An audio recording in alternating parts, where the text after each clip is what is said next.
अर्थ का अपना एक मैग्नेटिक फील्ड होता है। ये बात कैसे पता चलती है? तो इसके लिए 3 एविडेंसेस हैं जिनको बोल सकते हैं evidences of earth's magnetic field. Earth का मैग्नेटिक फील्ड होता है, इस बात के एविडेंसेस क्या हैं? तो इस बात के एविडेंसेस हैं, एक तो बहुत आसान है, मैग्नेटिक कंपास। मैग्नेटिक कंपास हमेशा एक सर्टेन डायरेक्शन में ही रुकता है। ठीक है, मैग्नेटिक कंपास इनफैक्ट क्या है? मैग्नेटिक कंपास क्या होता है, जिसको मैग्नेटिक निडल भी बोलते हैं। मैग्नेटिक कंपास एक छोटा मैग्नेटिक डाइपोल है। ठीक है, मैग्नेटिक डाइपोल। तो मैग्नेटिक डाइपोल को जब किसी एक्सटर्नल मैग्नेटिक फील्ड में रखते हैं तो उस पर टॉर्क लगता है, इतना mb sin थीटा। टॉर्क लगने के कारण वो डाइपोल रोटेट होता है और फिर एक सर्टेन डायरेक्शन में आकर रुक जाता है। तो ऐसा तभी होगा अगर हम डाइपोल का डायरेक्शन चेंज कर दें, उसका रोटेशनल पोजीशन अगर चेंज कर दें, तो वापस टॉर्क लग करके वो एक सर्टेन डायरेक्शन में ही रुकता है। तो एक सर्टेन डायरेक्शन में ही रुकना इस बात का एविडेंस है कि अर्थ के सरफेस पर एक मैग्नेटिक फील्ड हमेशा ही होता है। ठीक है, तो एक तो मैग्नेटिक कंपास का एक सर्टेन डायरेक्शन में रुकना अर्थ के मैग्नेटिक फील्ड का एविडेंस है। दूसरा है कि अगर एक पतले iron wire buried in earth's crust, अगर अर्थ के क्रस्ट में एक आयरन वायर को हम बरी कर दें, यानी अंदर दफना दें उसको, देन वो भी मैग्नेटाइज हो जाता है, बिकम्स मैग्नेटाइज्ड, वो मैग्नेटाइज हो जाएगा। ठीक है, और तीसरा एविडेंस है अवेलेबिलिटी ऑफ न्यूट्रल पॉइंट्स। इसके बारे में डिस्कशन इसी चैप्टर में लास्ट में होगा, क्योंकि अभी डिस्कशन करने से समझ में नहीं आएगा, इसको आगे डिस्कस करेंगे। बट ये भी एविडेंसेस में काउंट होता है, availability of neutral points near A bar magnet. एक बार मैग्नेट के आसपास न्यूट्रल पॉइंट्स होते हैं। न्यूट्रल पॉइंट्स का मतलब है कि वहाँ पर मैग्नेटिक फील्ड का इफ़ेक्ट ज़ीरो हो जाता है। ठीक है, इसको हम लोग इसी चैप्टर में आगे पढ़ेंगे। तो ये 3 है evidences of earth's magnetic field. अब एविडेंसेस तो हैं, बट ओरिजिन क्या है अर्थ के मैग्नेटिक फील्ड का? ओरिजिन कि अर्थ का जो मैग्नेटिक फील्ड है आखिर वो आ कहाँ से रहा है। तो इसके लिए डिफरेंट थ्योरीज़ हैं अर्थ के मैग्नेटिक फील्ड को लेकर। तो इसके बारे में जो सबसे पहला आइडिया था अर्थ के मैग्नेटिक फील्ड को लेकर, वो था एक विलियम गिलबर्ट नाम के व्यक्ति थे, उनका था, गिलबर्ट। ठीक है, तो गिलबर्ट का आइडिया क्या था कि जब, क्योंकि पुराने ज़माने में तो अर्थ की वो वाली थ्योरी चलती थी कि भगवान ने दुनिया को बनाया है, तो उन्होंने बोला था कि जब अर्थ बना था तब अर्थ के अंदर एक बहुत बड़ा बार मैग्नेट जैसा कुछ बन गया होगा। तो वो बार मैग्नेट जो है उसका एक नॉर्थ पोल होगा और एक साउथ पोल, जिसकी वजह से अर्थ का मैग्नेटिक फील्ड है। तो ये जो उनका आइडिया था ये किस बात पर बेस्ड था कि मैग्नेटिक कंपास हमेशा एक सर्टेन डायरेक्शन में ही रुकता है, और अगर इस पेन को कंपास मान लो और इसके टिप को नॉर्थ मान लो, तो ये कंपास जिस डायरेक्शन में रहता है, जो डायरेक्शन शो करता है, उस डायरेक्शन को नॉर्थ नाम दिया और उसको साउथ पोल नाम दिया। तो अगर कंपास के डायरेक्शन को देखकर अगर हम मैग्नेटिक फील्ड बनाएं, जैसे कि पेपर में भी बनाते हैं, बार मैग्नेट के आसपास मैग्नेटिक फील्ड कंपास को रखकर बनाया जाता है। ये एक्टिविटी 10 क्लास में तुमने किया होगा कि बार मैग्नेट को पेपर पर रखो और उसके आसपास एक मैग्नेटिक कंपास को रखो।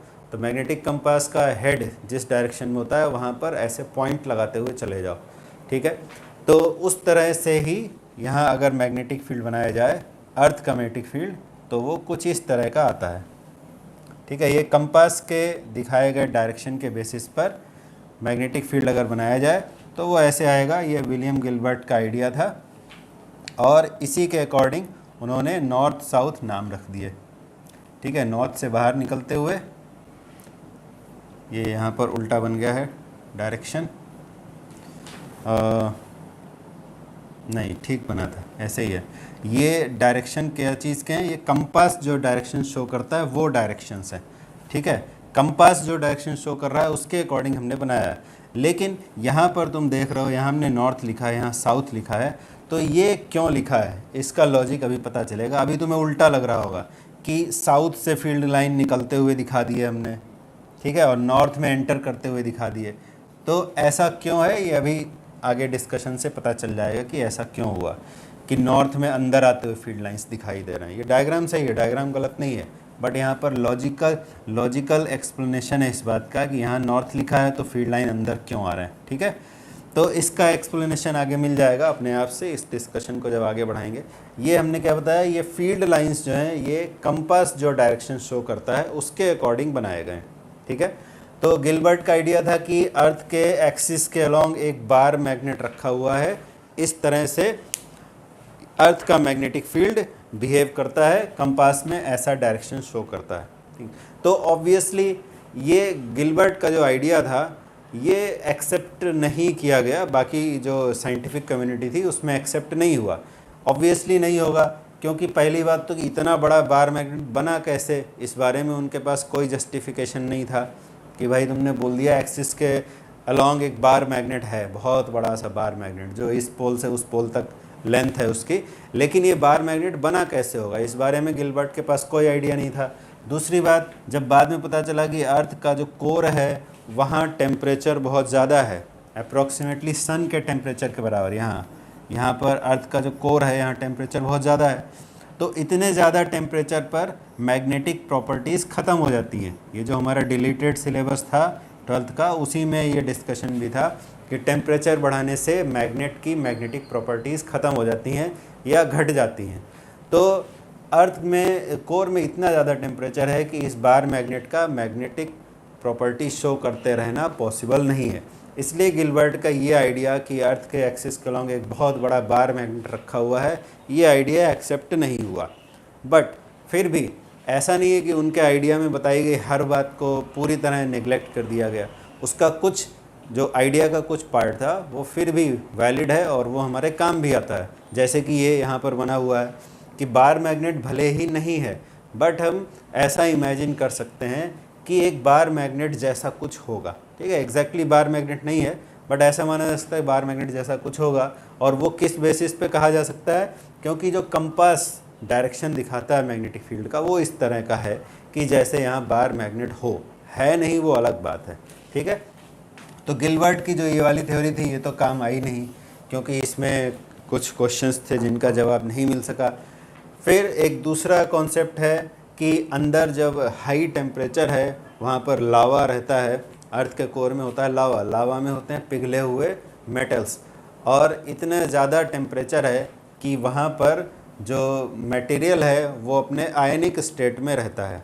तो आयनिक स्टेट में रहने के कारण जब अर्थ का स्पिन होगा, अर्थ अपनी एक्सिस के अबाउट जब स्पिन करेगा, तो उसके साथ साथ अंदर जो लावा है उसमें जो आयंस हैं वो भी स्पिन करेंगे, और स्पिन करने से वो एक सर्कुलर करंट कैरिंग लूप के जैसे हो जाएंगे। और सर्कुलर करंट कैरिंग लूप जहाँ होता है वहाँ मैग्नेटिक फील्ड भी इंड्यूस हो जाता है। ये हम लोग पिछले चैप्टर में पढ़ चुके हैं। सर्कुलर करंट कैरिंग लूप है तो फिंगर्स को करंट के डायरेक्शन में मोड़ेंगे और थंब जो डायरेक्शन शो करेगा वही मैग्नेटिक फील्ड का डायरेक्शन होगा। तो एक कॉन्सेप्ट तो ये आया, एक आइडिया कि अर्थ का मैग्नेटिक फील्ड क्यों होता है, क्योंकि अंदर मोल्टन स्टेट में मैटर रहता है, आयंस वहाँ रहते हैं और सर्कुलर पाथ में अर्थ के स्पिन के साथ वो घूमते हैं, इसलिए अर्थ का मैग्नेटिक फील्ड है। एक थ्योरी तो ये है जिसको डायनमो थ्योरी भी बोला जाता है। तुमने एक मूवी देखी होगी, मूवी का नाम है द कोर, ये एक मूवी है, इसमें इसी कॉन्सेप्ट को लेकर के पूरी मूवी बनाई गई है कि अर्थ का जो कोर है वो उसका रोटेशन धीमा पड़ जाता है, इर्रेगुलर हो जाता है। उस मूवी में ऐसा बताया है, ठीक है। साइंटिफिकली ऐसा हुआ कि नहीं हुआ इस बात का कोई एविडेंस नहीं है।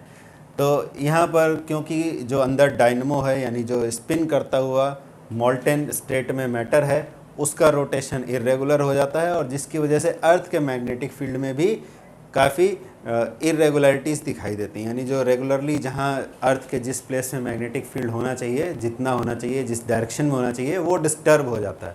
ऐसा उस मूवी का कॉन्सेप्ट है। फिर वो अर्थ के कोर की तरफ जाते हैं और वहाँ पे उसके रोटेशन को ठीक करने की कोशिश करते हैं। वो सब चाहे तो मूवी में देख सकते हैं। तो ऑब्वियसली उसमें बहुत सारा फिक्शन भी है, लेकिन बहुत सारा कुछ तुम्हें आइडिया भी मिलेगा। इस मूवी को चाहे तो देख सकते हैं, द कोर को। तो ये एक आइडिया था जिसको बोलते हैं डायनेमो थ्योरी। फिर इसके अलावा और आइडिया भी है, वो ये है कि जो कॉस्मिक रेज आते हैं, cosmic rays means outer space से, ये हमारा अर्थ था, यहाँ पर ये अर्थ था, आउटर स्पेस से जो हाई एनर्जी के रेज आते हैं जिनको बोलते हैं कॉस्मिक रेज। ठीक है, तो कॉस्मिक रेज में एनर्जी क्योंकि बहुत ज़्यादा होती है, इतनी ज़्यादा होती है कि वो अर्थ को पार करके भी बाहर निकल जाते हैं कभी कभार, हमेशा नहीं, इतनी ज़्यादा एनर्जी होती है। मूवी नेम लिखा तो था यहाँ पर द कोर, यहाँ लिखा है। ठीक है, तो कॉस्मिक रेज की वजह से क्या होता है, अर्थ के एटमॉस्फेयर में जो गैसेज हैं वो आयनाइज हो जाते हैं। और सिर्फ वो गैसेज ही नहीं, अर्थ के क्रस्ट पर जो मेटल्स हैं वो भी आयनाइज हो जाते हैं। तो जिसकी वजह से जब अर्थ का रोटेशन होगा, अर्थ अपने एक्सिस के अबाउट स्पिन करेगा, तो आसपास जो एटमॉस्फेयर है उसमें आयंस हैं वो भी साथ में स्पिन करेंगे और अगेन वो एक करंट कैरिंग लूप के इक्विवेलेंट हो जाएंगे और उनकी वजह से भी मैग्नेटिक फील्ड होगा। तो ये फ़िलहाल ये माना जाता है कि जो अंदर कोर मटेरियल है और जो एटमॉस्फेयर में आयंस हैं, दोनों के रोटेशन की वजह से जो कंबाइंड इफेक्ट आता है उसकी वजह से अर्थ का मैग्नेटिक फील्ड है। ठीक है, अर्थ के मैग्नेटिक फील्ड के बारे में, ये तो एक मूवी है, अर्थ के मैग्नेटिक फील्ड के बारे में तुम्हें यूट्यूब में एक बहुत ही अच्छा मिल जाएगा, एक वीडियो मिल जाएगा, अर्थ्स मैग्नेटिक फील्ड करके एक है, उसको देखना। अर्थ्स मैग्नेटिक फील्ड मिल तो बहुत सारे जाएंगे, हज़ारों होंगे, लेकिन ये डिस्कवरी चैनल का है। ठीक है, डिस्कवरी चैनल का, इसमें तुमको ये इतना टेक्निकल बात नहीं बताई जाएगी, उसमें बस ये बताया जाएगा कि अर्थ का मैग्नेटिक फील्ड इम्पॉर्टेंट क्यों है। तो जैसे बोला जाता है ना कि अर्थ पर जो लाइफ है उसके लिए हमें चाहिए पानी चाहिए, ऑक्सीजन चाहिए, ये सब चाहिए, बट जनरली इस बात को इग्नोर कर दिया जाता है कि अर्थ का मैग्नेटिक फील्ड भी इसके लिए रिस्पॉन्सिबल है। अगर अर्थ का मैग्नेटिक फील्ड नहीं होता तो अर्थ पर अगर लाइफ डेवलप हो भी जाता तो वो सरवाइव नहीं कर सकता था। उसका रीज़न है कि सन के सरफेस से जो हाई एनर्जी के जो निकलते हैं, हाई एनर्जी पार्टिकल्स के फ्लेयर्स टाइप के निकलते हैं। ठीक है, जिनको बोला जाता है क्या बोलते हैं, सोलर साइक्लोन्स, हाँ सोलर साइक्लोन्स ऐसा कुछ बोलते हैं। तो वो क्या होते हैं, वो हाई एनर्जी के पार्टिकल्स होते हैं और उनकी एनर्जी इतनी ज़्यादा होती है, मतलब आयनाइजिंग पावर इतनी ज़्यादा होती है कि वो कोई भी लिविंग ऑर्गेनिज्म के टिश्यूज़ को डैमेज कर सकते हैं। ठीक है, वो बिल्कुल बर्न ही कर देंगे जैसे ही वहाँ पर इंसिडेंट होंगे। तो अर्थ का मैग्नेटिक फील्ड ही है जो उन हाई एनर्जी पार्टिकल्स को हमारे पास तक पहुंचने से रोकता है, यानी कि वो एक शील्ड का काम करता है। तो अर्थ का मैग्नेटिक फील्ड, जिसको जो पूरे स्पेस में फैला हुआ है, पूरे स्पेस में नहीं, अर्थ के चारों ओर फैला हुआ है, जिसको बोलते हैं मैग्नेटोस्फेयर। ठीक है, जैसे तुमने सुना होगा आयनोस्फेयर, वैसे ही है मैग्नेटोस्फेयर। तो मैग्नेटोस्फेयर अर्थ के सरफेस से बहुत दूर दूर तक फैला हुआ है। कितनी दूर तक फैला है इसका अंदाज़ा तुम ये वीडियो देखना, डिस्कवरी चैनल का अर्थ्स मैग्नेटिज्म के नाम से मिलेगा, हम लिंक शेयर कर देंगे ग्रुप में, उसमें देख लेना अगर ढूंढने में प्रॉब्लम है तो उस वीडियो को देखने से तुम्हें अंदाज़ा हो जाएगा कि जो सोलर फ्लेयर्स निकल रहे हैं, सन की सरफेस से जो हाई एनर्जी के तूफ़ान आ रहे हैं, उनकी एनर्जी कितनी ज़्यादा है और अर्थ उनको कैसे रोकता है हमें प्रोटेक्ट करने के लिए। और तुमने पढ़ा होगा पोल्स पर जो पोलर लाइट्स होते हैं, पोलर लाइट्स जिनको बोला जाता है, वो ग्रीन कलर के लाइट्स दिखाई देते हैं पोल्स में, तो उनका रीज़न भी इसी से एक्सप्लेन होता है, वो पोलर लाइट्स क्यों होते हैं। तो बहुत सारे इंग्लिश लिटरेचर में पोलर लाइट्स के ऊपर में पोएट्री और बहुत कुछ लिखा गया है। तो उसका साइंटिफिक रीज़न क्या है, वो भी अर्थ्स मैग्नेटिज्म से जुड़ा हुआ है। जब वो हाई एनर्जी के पार्टिकल्स सन की तरफ से आते हैं तो अर्थ का मैग्नेटिक फील्ड उनको डेविएट करके पोल्स की तरफ ले जाता है। ठीक है, तो इसी वजह से वहाँ पर हमें पोलर लाइट्स दिखते हैं। क्यों दिखते हैं इसका फर्दर एक्सप्लेनेशन उस वीडियो में देख लेना। ठीक है, बहुत ही अच्छा वीडियो है, काफ़ी इंटरेस्टिंग लगेगा। तो ये तो हुए theories of earth's magnetic field की ओरिजिन क्या है, अर्थ का मैग्नेटिक फील्ड क्यों आता है। अब थोड़ा टेक्निकल बातें डिस्कस कर लेते हैं इसमें अर्थ के मैग्नेटिक फील्ड से रिलेटेड।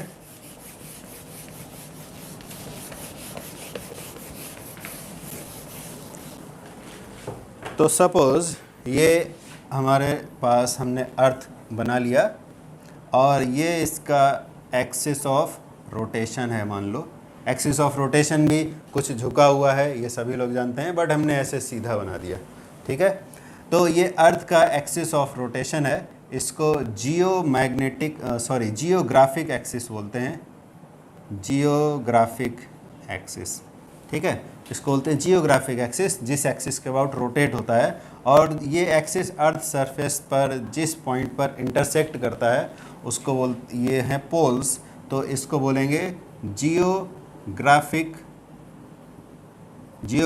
नॉर्थ, ठीक है। और ऐसे ही ये हो जाएगा जियोग्राफिक साउथ, और ये अर्थ का सेंटर, और ये बना लिया हमने इक्वेटर, ठीक है। ये अर्थ का इक्वेटर हो गया, इसको बोलेंगे जियोग्राफिक इक्वेटर, जियोग्राफिक इक्वेटर। तो जियोग्राफिक इक्वेटर का मतलब क्या होता है कि एक प्लेन से अगर अर्थ को इमेजिन करो कि अगर कट किया जाए, वो प्लेन कैसे होना चाहिए, ये जियोग्राफिक एक्सिस के नॉर्मल होना चाहिए प्लेन। तो कट करने से जो यहाँ सर्कमफेरेंस हमको मिलता है, that circumference is called geographic equator. अब जियोमैग्नेटिक एक्सिस और जियोमैग्नेटिक पोल्स जो होते हैं वो इस जियोग्राफिक एक्सिस से थोड़ा सा डिफरेंट होते हैं, ठीक है। यहाँ पर जैसे जियोग्राफिक नॉर्थ यहाँ है, तो यहाँ पर जो हमारा कंपास का डायरेक्शन है, कंपास जो डायरेक्शन शो करता है वो जियोग्राफिक नॉर्थ की जगह पर नहीं, उससे थोड़ा हटकर यहाँ पर कहीं इंडिकेट करता है डायरेक्शन। तो इस पॉइंट को बोलते हैं जियोमैग्नेटिक नॉर्थ, ठीक है। इसको क्या बोलेंगे, जियोग्राफिक नॉर्थ, और ये जियोमैग्नेटिक नॉर्थ। ऐसे ही जो साउथ है उससे थोड़ा हटकर के होता है जियोमैग्नेटिक साउथ, यहाँ पर ये हो जाएगा जियोमैग्नेटिक साउथ, ये जियोमैग्नेटिक साउथ है, ठीक है। और ये जो एक्सिस आई है, this is called geomagnetic axis, ठीक। ये जिस एक्सिस का आउट स्पिन होता है दैट इज जियोग्राफिक एक्सिस, और जो जियोमैग्नेटिक नॉर्थ और जियोमैग्नेटिक साउथ को ज्वाइन करता है दैट इज जियोमैग्नेटिक एक्सिस, ठीक है। इन दोनों एक्सिस के बीच में लगभग 11.2 डिग्री का एंगल होता है, 11.2 डिग्री। ये एंगल फिक्स नहीं है, इसमें थोड़ा बहुत वेरिएशन होता रहता है कंटिन्यूसली, ठीक है। अर्थ का मैग्नेटिक फील्ड बिल्कुल जैसे हम लोग यहाँ पढ़ेंगे थ्योरी में, कॉन्सेप्ट में, बिल्कुल वैसा परफेक्ट नहीं होता है, ठीक है। वो थोड़ा बहुत चेंज होते रहता है, लगातार उसमें चेंजेस आते हैं। तो ये चेंजेस कई बार काफ़ी धीमे होते हैं, बहुत कम चेंज होता है, पता नहीं चलता है। लेकिन बड़े चेंजेस भी होते हैं, बट बड़े चेंजेस होने के लिए बहुत लंबा टाइम लगता है। लंबा टाइम मतलब कितना, हंड्रेड्स ऑफ ईयर्स भी नहीं, थाउजेंड्स ऑफ ईयर लगते हैं। तो ऐसा एक एस्टिमेट किया गया है, कैलकुलेशन, कि थाउजेंड्स ऑफ ईयर्स, लगभग कितने, 10 से 15,000 ऑफ ईयर के बाद में इतना चेंज हो जाता है कि ये पोलैरिटी ही पूरी अपोजिट हो जाती है, नॉर्थ की जगह साउथ और साउथ की जगह नॉर्थ हो जाता है। बट ये बस एक एस्टिमेट है, एक्चुअली हुआ कि नहीं हुआ ये किसी को नहीं पता है। बट जो करंट सिचुएशन है उसके हिसाब से मैथमेटिकल मॉडलिंग करके एक एस्टिमेट लगाया गया है कि 10,000 ईयर्स के बाद में पोलैरिटी रिवर्स हो जाती है, इधर का इधर, इधर का इधर, ठीक है। बट ऐसा कोई प्रैक्टिकल इसका प्रूफ नहीं है कि ऐसा होता ही है, बस एस्टिमेट है ये। तो यहाँ तक समझ में आ गया होगा। ऐसे ही जियोमैग्नेटिक एक्सिस के लिए अगर हम इक्वेटर बनाएंगे, यानी ऐसा प्लेन जो जियोमैग्नेटिक प्लेन के परपेंडिकुलर हो, तो हमें मिल जाएगा जियोमैग्नेटिक इक्वेटर, ठीक है। ये हो गया जियोमैग्नेटिक इक्वेटर, ठीक है। यहाँ तक समझ आ गया होगा। और जो हमारा इमेजिनरी बार मैग्नेट है, जो इमेजिनरी बार मैग्नेट है वो जियोमैग्नेटिक एक्सिस के अलोंग रखा हुआ है, ठीक है। इमेजिनरी है, रखा हुआ है, ऐसा कोई ये कोई फैक्ट नहीं है, बट इमेजिनरी है वो। तो जियोमैग्नेटिक एक्सिस के अलोंग हमारा बार मैग्नेट रखा हुआ है, उसको हम नेक्स्ट डायग्राम में बनाएंगे, इसमें थोड़ा कंजस्टेड हो जाएगा इसलिए। तो यहाँ तक बात समझ में आ गई होगी। अब आगे देखते हैं। अब हम अपना बार मैग्नेट बनाते हैं जो जियोमैग्नेटिक एक्सिस के अलोंग रखा हुआ है।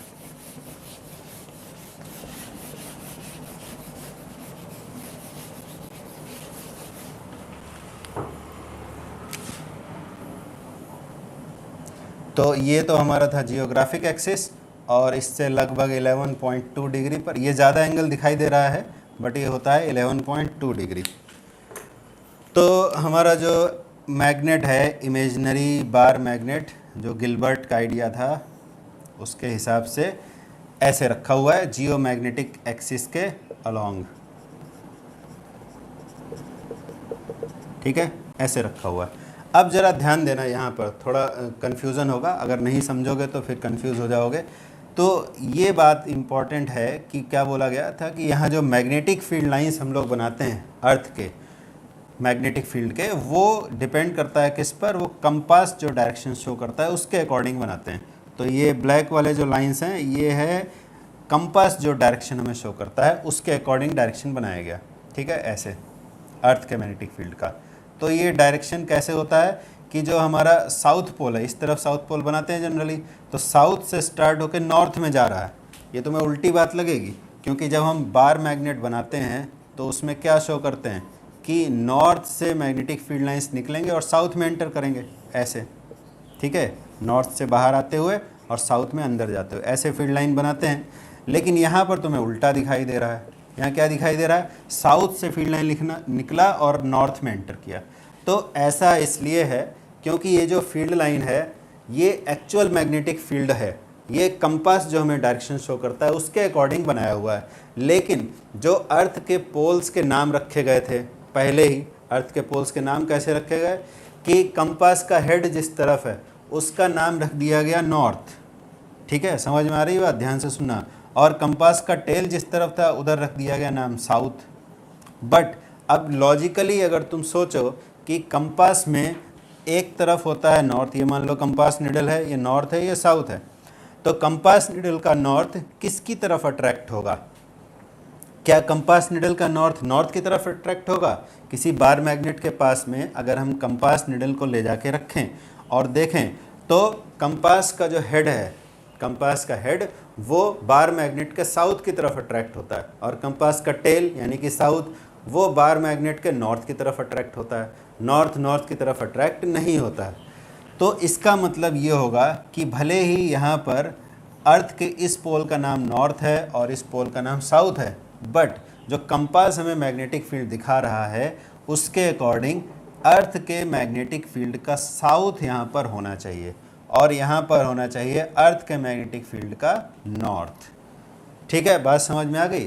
तो जिस पोल को नॉर्थ पोल कहा जाता है वो इस इमेजिनरी बार मैग्नेट का नॉर्थ नहीं है, वो साउथ है। और जिस पोल को साउथ पोल कहा जाता है, अर्थ का साउथ पोल, वो इस इमेजिनरी बार मैग्नेट का साउथ नहीं है बल्कि वो नॉर्थ है। ठीक है, ये बात याद रखना, तो इस डायग्राम में फिर कन्फ्यूज़न नहीं होगा कि मैग्नेटिक फील्ड लाइन तो उल्टे दिख रहे हैं। तो मैग्नेटिक फील्ड लाइन उल्टे नहीं है, मैग्नेटिक फील्ड लाइन बिल्कुल सही है। वो कंपास जो डायरेक्शन शो करता है उसको देख करके बनाए गए हैं।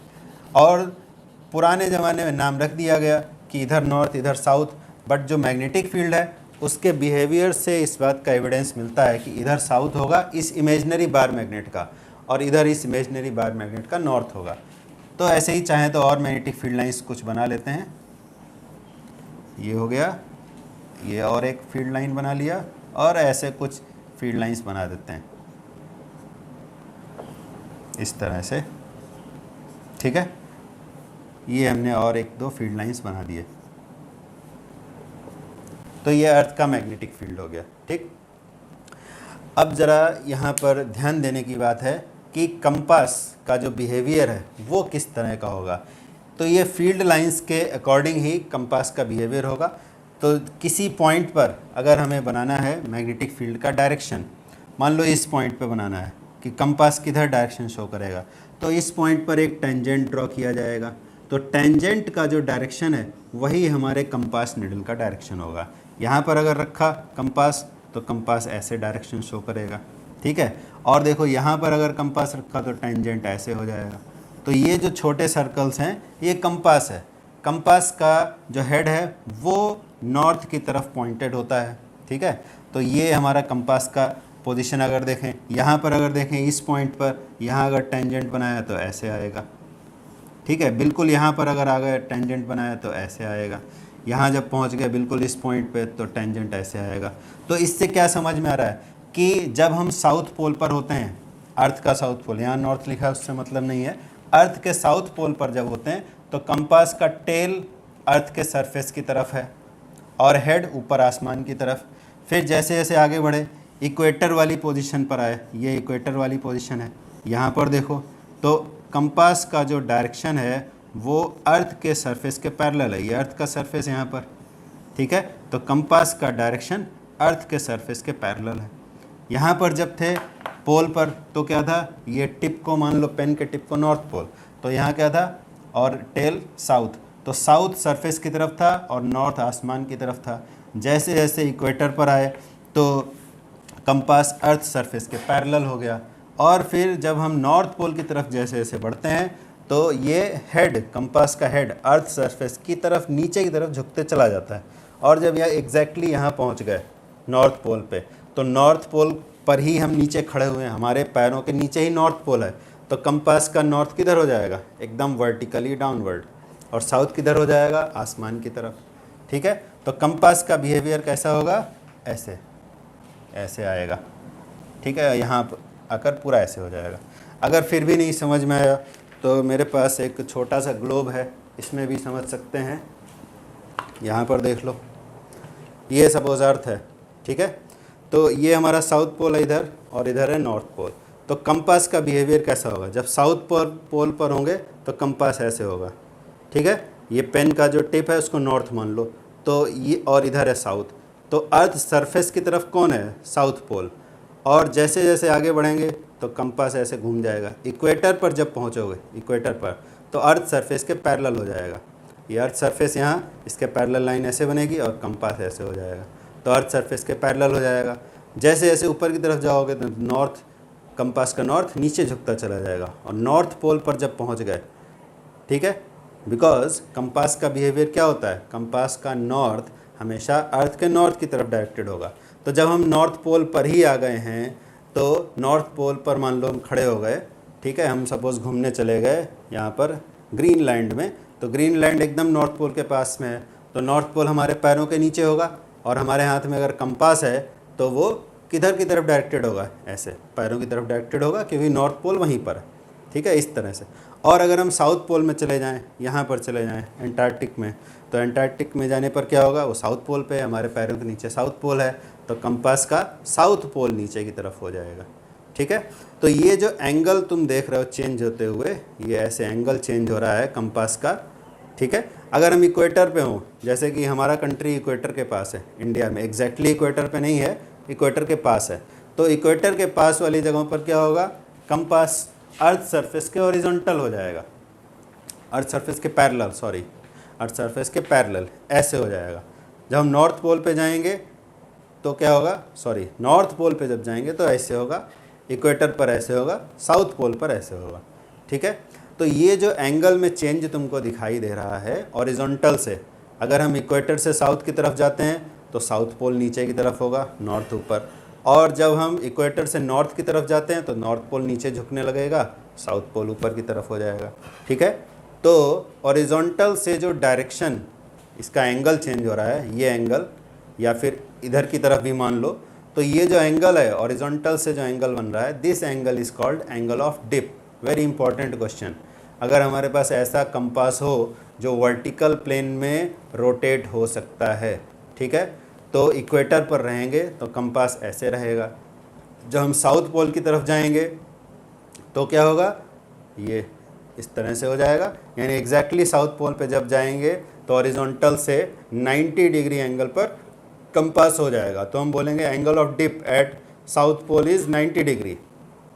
जैसे जैसे इक्वेटर की तरफ आओगे तो ऐसे होते चले जाएगा, इक्वेटर पर कंपास ऐसे हो जाएगा, तो angle of dip at equator is 0। फिर नॉर्थ पोल की तरफ चलने लगे तो कंपास का नॉर्थ पोल नीचे की तरफ झुकते जाएगा, एग्जैक्टली नॉर्थ पोल पे जब पहुंचेंगे तो नॉर्थ पोल पैरों के नीचे है तो कंपास ऐसे हो जाएगा। अब फिर से एंगल ऑफ डिप हो गया कितना, 90 डिग्री, ठीक है। तो ये एग्ज़ाम में 1 मार्क में आता है क्वेश्चन। क्या क्वेश्चन आता है, what is the value of angle of dip at the poles and at the equator. So at the poles angle of dip is 90 degree and at the equator it is 0 degree. ठीक है, तो ये तो हुआ angle of dip. इसके अलावा और दो टर्म होते हैं, एक तो हुआ एंगल ऑफ डिप, ये है मान लो अल्फ़ा, और दूसरा एक होता है angle of declination, angle of declination, ये मान लो थीटा है, और एक तीसरा चीज़ होता है horizontal component, horizontal component of earth's magnetic field. ठीक है, कैपिटल एच लिख सकते हैं। तो इनको बोला जाता है elements of earth's magnetic field, elements of earth's magnetic field.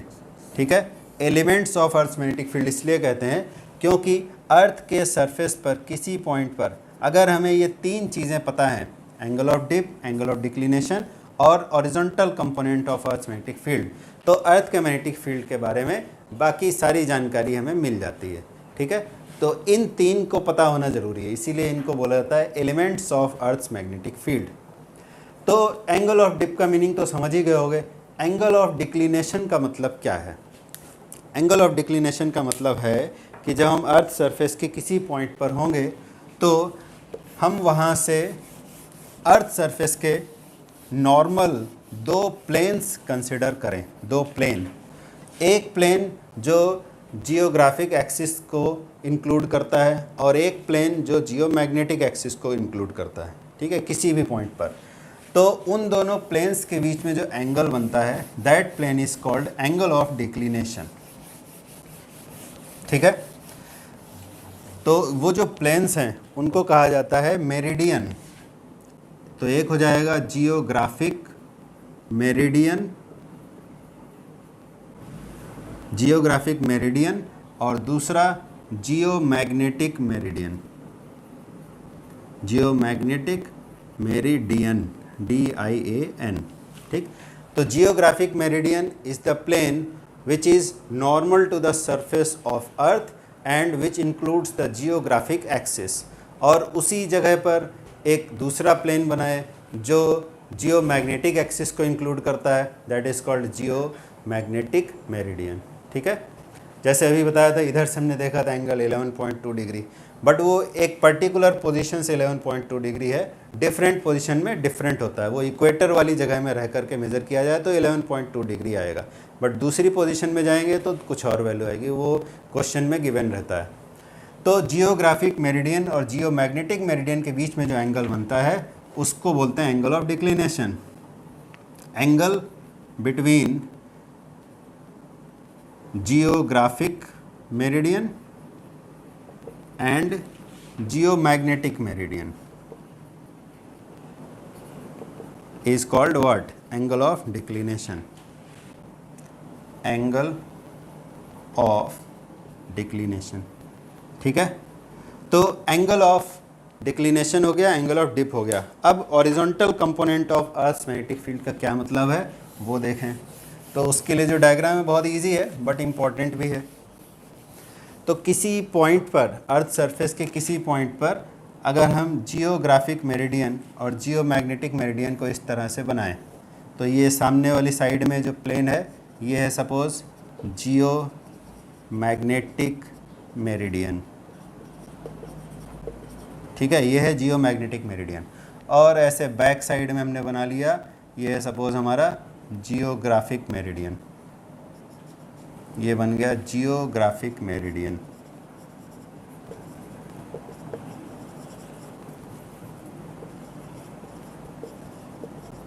और इन दोनों प्लेन्स के बीच में जो एंगल बन रहा है थीटा, यही एंगल है एंगल ऑफ डिक्लिनेशन।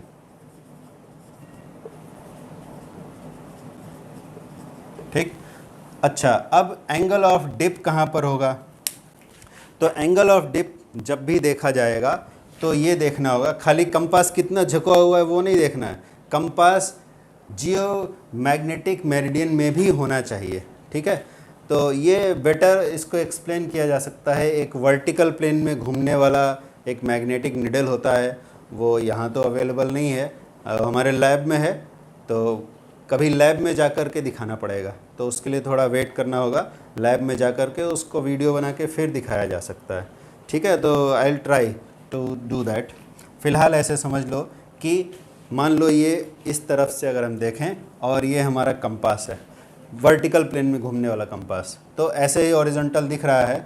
तो इस डायग्राम के अकॉर्डिंग ये जो सामने साइड में प्लेन है ये है जियोमैग्नेटिक मेरिडियन, और बैक साइड में जो प्लेन है वो है जियोग्राफिक मेरिडियन। तो हमारा जो कंपास है वर्टिकल प्लेन में घूमने वाला, ये ऐसे घूमेगा, वर्टिकल प्लेन में घूम सकता है, बट ये कंपास इसी प्लेन में होना चाहिए, ना कि इस पीछे वाले प्लेन में। अगर इस पीछे वाले प्लेन में है तो हमारा फिर जो एंगल ऑफ डिप है वो सही नहीं आएगा। एंगल ऑफ डिप कौन सा होगा? इस वाले प्लेन में जब कंपास को रखेंगे और फिर देखेंगे मैग्नेटिक फील्ड का डायरेक्शन क्या है। तो हॉरिजॉन्टल तो कंपास रहता है सिर्फ इक्वेटर पर, इसके अलावा अगर हम जाते हैं इक्वेटर से साउथ की तरफ तो कंपास ऐसे ऊपर उठ जाएगा, मतलब नॉर्थ ऊपर हो जाएगा, साउथ नीचे। और अगर हम जाते हैं इक्वेटर से नॉर्थ की तरफ तो कंपास हमारा ऐसे हो जाएगा। ठीक है, इसका नॉर्थ पोल नीचे की तरफ झुक जाएगा। ये पेन का टिप है, इधर ऐसे लगा लेते हैं, तो कंपास का नॉर्थ नीचे की तरफ हो जाता है। जैसे जैसे नॉर्थ पोल पे जाएंगे, एग्जैक्टली नॉर्थ पोल पे जाओगे तो ऐसे हो जाएगा, और जैसे जैसे इक्वेटर से साउथ की तरफ जाओगे तो ऐसे हो जाएगा, फिर साउथ पोल नीचे की तरफ हो जाएगा। ठीक है, ये बात अभी बोली थी, फिर से रिवाइज कर दिया। तो हम अपने कंट्री के अकॉर्डिंग, हमारे देश में क्या है, इक्वेटर के एकदम पैरेलल नहीं होता है कंपास। ठीक है, कंपास कैसा रहना चाहिए? हमारा देश इक्वेटर के किस तरफ है? नॉर्थ हेमिस्फेयर में है या साउथ हेमिस्फेयर में है? तो हमारा जो लोकेशन है अभी यहाँ का, इंडिया का, और इंडिया में इस समय हम लोग जहाँ पर हैं झारखंड में, हमारा जो लोकेशन है वो नॉर्दर्न हेमिस्फेयर में।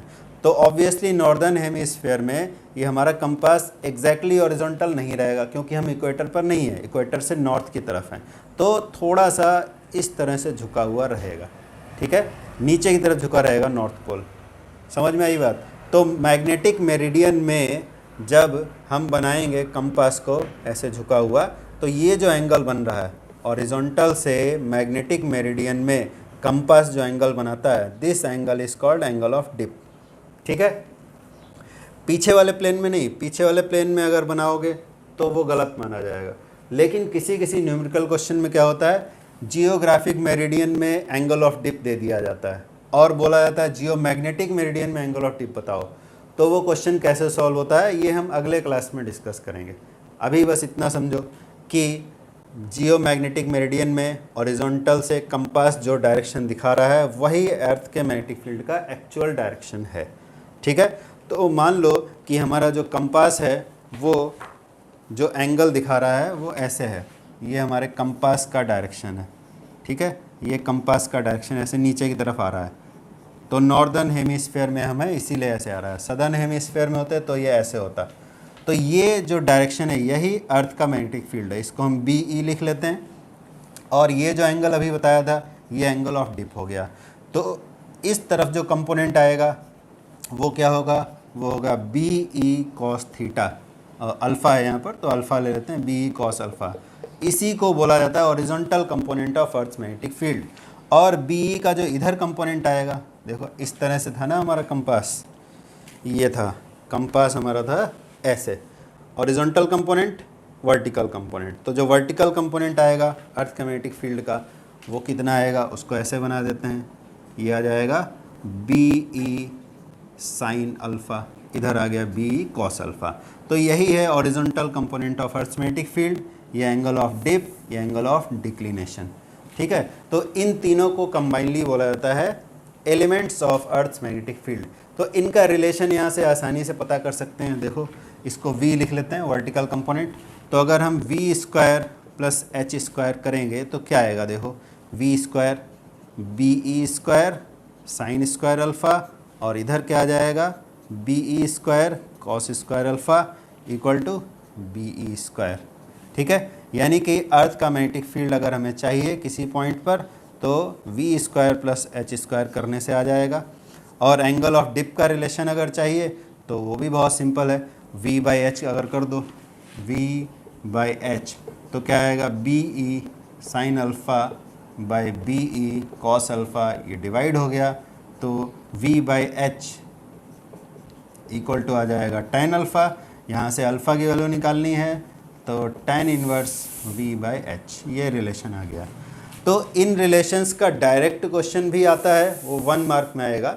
लेकिन जैसा अभी बोला कि जियोग्राफिक मेरिडियन में एंगल ऑफ डिप कितना है वो दिया रहेगा, एंगल ऑफ डिक्लिनेशन दिया रहेगा, और फिर बोला जाएगा कि तुम जियो मैग्नेटिक मेरिडियन में बताओ कि एंगल ऑफ डिप कितना होगा, या डायरेक्टली लिख दिया जाएगा what will be the true angle of dip.